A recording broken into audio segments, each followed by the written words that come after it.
અંકલેશ્વરમાં અખંડ ભારત સંકલ્પ દિવસ નિમિત્તે આરએસએસ, વીએચપી અને બજરંગ દળ દ્વારા મશાલ રેલીનું આયોજન કરાયું હતું। આરએસએસ, વીએચપી, બજરંગ દળ અને ભાજપના હોદ્દેદારો અને કાર્યકરો ઉપસ્થિત રહ્યા હતા અને આ મશાલ રેલી મુખ્ય માર્ગ ઉપરથી પસાર થઈને રામકુંડ ખાતે સંપન્ન થઈ હતી। 14 ઓગસ્ટ 1947ની સાલમાં આપણું અખંડ ભારત વિભાજન થયું હતું।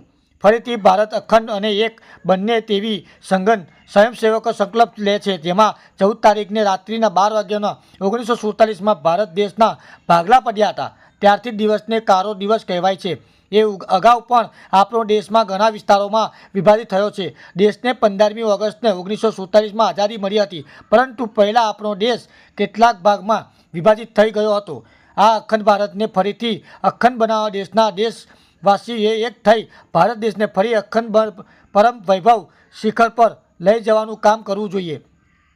આજના દિવસથી દર વર્ષની જેમ અખંડ ભારત સંકલ્પ દિવસની રાષ્ટ્રીય સ્વયં સંઘ દ્વારા બુદ્ધિક અને મશાલ રેલીનું દેશના દરેક પ્રાંત, વિભાગ, જિલ્લા અને તાલુકામાં આયોજન કરવામાં આવે છે, જેના ભાગરૂપે અંકલેશ્વરમાં રાષ્ટ્રીય સ્વયંસેવક સંઘ, વિશ્વ હિન્દુ પરિષદ, શહેર ભાજપ અને બજરંગ દળ દ્વારા એક મશાલ રેલીનું આયોજન કરવામાં આવ્યું હતું। શહેરના 3 રસ્તા સર્કલથી વંદે માતરમ, ભારત માતા કી જયના નારા સાથે નીકળેલા આ મશાલ રેલી જાહેર માર્ગો ઉપરથી પસાર થયા હતા। રાષ્ટ્રભક્તિનો માહોલ નજરનો પણ સ્વેચ્છાએ જોડાયા હતા અને રામકુંડ ખાતે સંપન્ન થઈ હતી। આ પ્રસંગે ધર્મ જાગરણ ભરૂચ વિભાગના સંયુક્ત રામદેવ પટેલ, વિશ્વ હિન્દુ પરિષદના મંત્રી અજય મિશ્રા, શહેર ભાજપના પ્રમુખ નરેન્દ્ર પટેલ, નગરપાલિકાના પ્રમુખ લલિતાબેન રાજપુરોહિત, કોષાધ્યક્ષ જગદીશ શાહ, જિગ્નેશ અડાણીયા સહિત આરએસએસના, વીએચપી અને બજરંગ દળના હોદ્દેદારો અને કાર્યકરો ઉપસ્થિત રહ્યા હતા। આજ રોજ 14 ઓગસ્ટ નિમિત્તે અખંડ ભારત સંકલ્પ દિન ફક્ત સંકલ્પ નહીં, પરંતુ ફરી અખંડ ભારત એક રહે એના માટે ફક્ત સંકલ્પ નહીં, પરંતુ એ માટે સામર્થ્યશાળી ભારત, અખંડ ભારત અને આખો દેશ જનતા એક બને। સાથે સાથે મને અટલજીની વાણી પણ યાદ આવે છે કે વો દિન દૂર નહીં જબ ખંડિત ભારત પુનઃ અખંડ होगा। ये वो दिन दूर नहीं, खंडित भारत पुनः अखंड होगा और गिलगित से पख्तून तक आज़ादी पर्व मनाएंगे।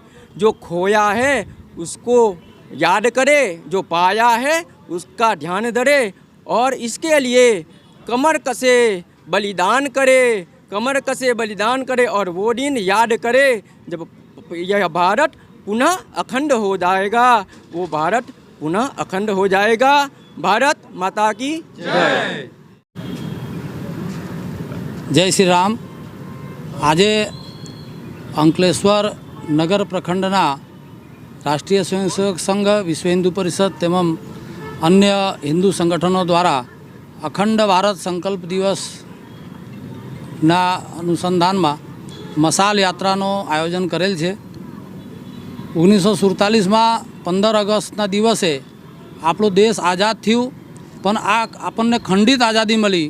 14 ઓગસ્ટના દિવસે જે આ ધરતી પરના સૌથી મોટું નરસંહાર થયું, હિન્દુઓ લાખોની સંખ્યામાં એમની હત્યા કરવામાં આવી, વિસ્થાપિત થયા। એ વિભાજનની વિભીષિકા, કરુણાંતિકા હિન્દુ સમાજને યાદ રહે। સાથે સાથે આપણી ભારત માતા કેટલા વખત એમના ટુકડા થયા છે, એ બધા જ અંગોને ભેગા કરીને ફરી પાછા આપણે અખંડ ભારત બનાવવાનું સંકલ્પ જે આપણો આ હિન્દુ સમાજનું છે, એ હિન્દુ સમાજ દર વર્ષે યાદ રાખે।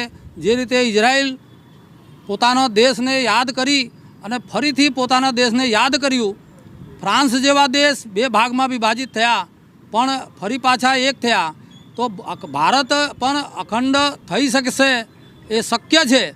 એ બંને વસ્તુ, એક તો વિભાજનની વિભીષિકા અને ભારત અખંડ થાય, એને સમાજને યાદ કરાવવા માટે દર વર્ષે અમે આ કાર્યક્રમ આયોજિત કરીએ છીએ અને એ અનુસંધાને આ વર્ષે પણ આ કાર્યક્રમ આયોજિત કરેલ છે।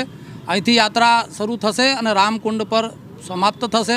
સાથે સાથે આ કાર્યક્રમના માધ્યમથી અમે બાંગ્લાદેશમાં જે હિન્દુઓ ઉપર હુમલાઓ થઈ રહ્યા છે, એની ઉપર જે અત્યાચાર થઈ રહ્યો છે, બહેન બેટીઓની ઇજ્જત લૂંટવામાં આવી રહ્યો છે, આ કાર્યક્રમના માધ્યમથી અમે સરકારને આ પણ એક માંગણી કરીએ છીએ કે બાંગ્લાદેશના હિન્દુઓની સુરક્ષાની ગેરંટી સરકાર લે, ત્યાંની સરકાર લે, એના માટે જે કંઈ કાર્યવાહી ને સુરક્ષિત રાખવા માટે સરકારશ્રી દ્વારા કરવાનું હોય એ કરે એ કાર્યક્રમોના માધ્યમથી અમે એ પણ માંગણી કરીએ છીએ. જય શ્રી રામ.